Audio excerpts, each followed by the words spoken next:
लोकसभा निवडणुकीत तिकीट कापल्यावरून भावना गवळींनी खदखद बोलून दाखवली।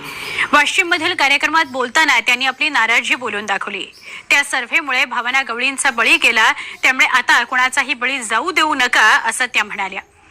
लोकसभा निवडणुकीच्या पार्श्वभूमीवर भाजपच्या अंतर्गत सर्व्हेमध्ये यवतमाळ वाशिमच्या उमेदवार भावना गवळींचा पराभव होण्याचा अंदाज वर्तवला गेला होता, त्यामुळे त्यांचं तिकीट कापल्याची चर्चा होती।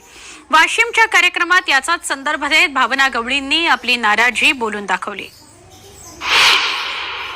तुम्ही आदरणीय देवेंद्रजी फडणवीस साहेबांचे अत्यंत विश्वासू आहात।